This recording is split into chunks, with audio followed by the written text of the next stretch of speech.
10 লক্ষ টাকার tournament. Redeem code I don't like this, but মাঝে মাঝে ফ্রিতে পেয়ে গেলে এটা অন্য বিষয়।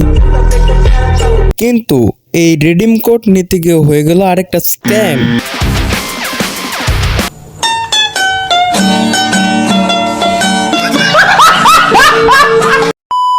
বলতাছো কি বলতেছে উনি? আমি কি পাগল হয়ে গেলাম? কি বলতেছি উল্টা পাল্টা? তো তোমরা যারা এখনো বুঝো নাই, হ্যাঁ, রোড টু গ্লোরি টুর্নামেন্ট, যেটি কিনা আমাদের মনে অনেক বড় একটা আশার সঞ্চার করেছিল। 10 লক্ষ টাকার টুর্নামেন্ট। না, প্রত্যাশাটা রিডিম কোডের জন্য না, প্রত্যাশাটা হচ্ছে আমাদের বাংলাদেশে ফিফা নিয়ে কিছু একটা স্পোর্টস লিগ কিছু একটা হবে, সেটা নিয়ে সবকিছু ঠিকঠাকই চলতেছিল।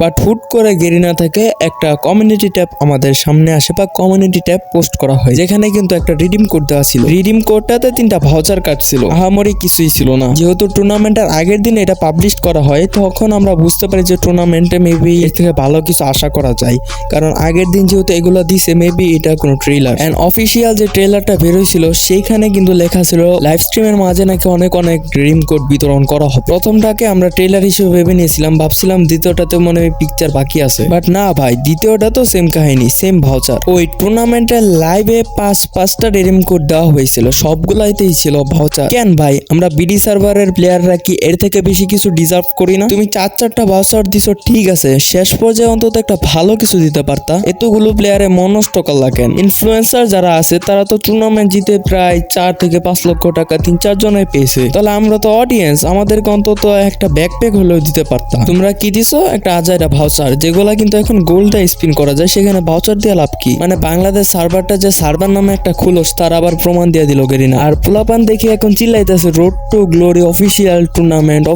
টুর্নামেন্ট। কারে ভাই, তোরে কোন বুধাই কইছে এটা অফিসিয়াল টুর্নামেন্ট? অফিসিয়াল মিনিং বুঝোস?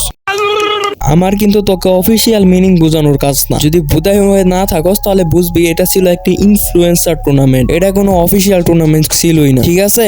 এন্ড আমার যতদূর মনে হয় এই টুর্নামেন্টটা করার মূল উদ্দেশ্য হচ্ছে বাংলাদেশ সরকারের দৃষ্টি আকর্ষণ। মানে তারা বোঝাতে চেয়েছে এই যে আনঅফিসিয়াল একটা টুর্নামেন্টের মাঝে বাংলাদেশে 10 লক্ষ টাকা আনা গেছে। যদি এই বিষয়টাকে অফিসিয়ালি করা হতো তাহলে কত টাকা বাংলাদেশে আনা যেত। এই বিষয়টাকে সরকার কর্তৃক নেওয়ার জন্য বা বোঝানোর জন্য মেবি এটা করা হয়েছে, অথবা এটা কোনো টেস্ট টুর্নামেন্টও হতে পারে, আমি শিওর না। কিন্তু যে বুদাই পোলাপান গুলা এটারে অফিসিয়াল বলে চিল্লাইতাছস, তোরা সারা জীবন বুদাই থেকে যাবি। ভিডিও বানানোর কোনো মোডেই ছিলাম না গাইস, তবুও তোমাদের জন্য ভিডিওটা বানালাম। আমার মনে হচ্ছিল যে এই টপিকটা নিয়ে অন্তত একজনের কথা বলা প্রয়োজন। আগের দিন দেখেছি ক্ল্যাশিং পাপ্পা এই বিষয় নিয়ে ভিডিও বানাইছে, কিন্তু রোস্টারদের মধ্যে আমি কাউকেই দেখতে পাই নাই এমন, এই জন্য মূলত আমি বানাইছি। তো আজকের ভিডিওটা এই পর্যন্তই। Thank you for the watching.